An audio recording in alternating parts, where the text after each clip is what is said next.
វិតស្នេហាមិនដឹងយ៉ាងណាថ្ងៃស្អែកត្រូវជួបឬបែងស្រេញលើព្រំលីខិតបំរែកជីវិតកម្រិតជួបស្នេហ៍កម្មបេងដូងព្រែស្រាំលាក់ការពិតមានតែបងម្នាក់ជាមនុស្សដែលយល់ចិត្តបងព្រមបិទភ្នែកឲ្យអូនក្បែរគេទោះគ្មានសិនចេញមកក្តីសុខមិនពេញលេញតែជាការស្រឡាញ់ដែលពិនគ្មានថ្ងៃព្រួលប្រែគេអាចផ្ដល់គ្រប់យ៉ាងតែមិនដូចបងទេព្រោះតែអូនដឹងគេទុកអូនជាល្បែងជាសង្សារលួចលៀងតែអូនស្រឡាញ់បងព្រោះជាមនុស្សដំបងឲ្យអូនស្គាល់ស្នេហាពិនទោះមិនបានជួបគ្នាដូចចិនដែលបងកិនក៏សុខចិត្តឲ្យតែក្បែរបង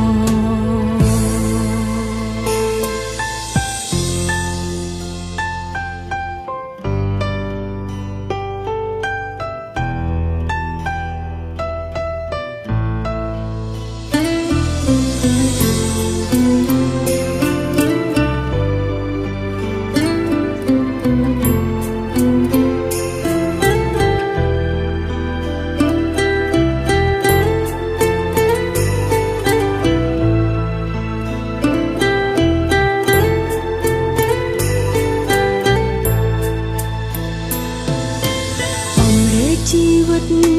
កម្រិតជួបស្នេហ៍កម្មបេងដូងព្រែស្រាំលាក់ការពិតមា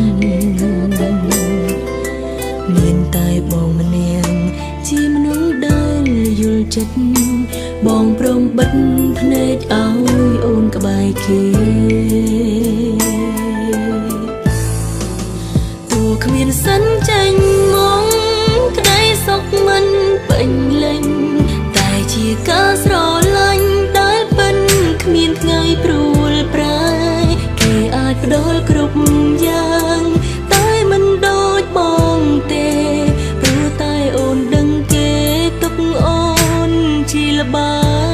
ងជាសង្សារលួចលៀងតែអូនស្រឡាញ់បងព្រោះជាមនុស្សដំបងឲ្យអូនស្គាល់ស្នេហាពិន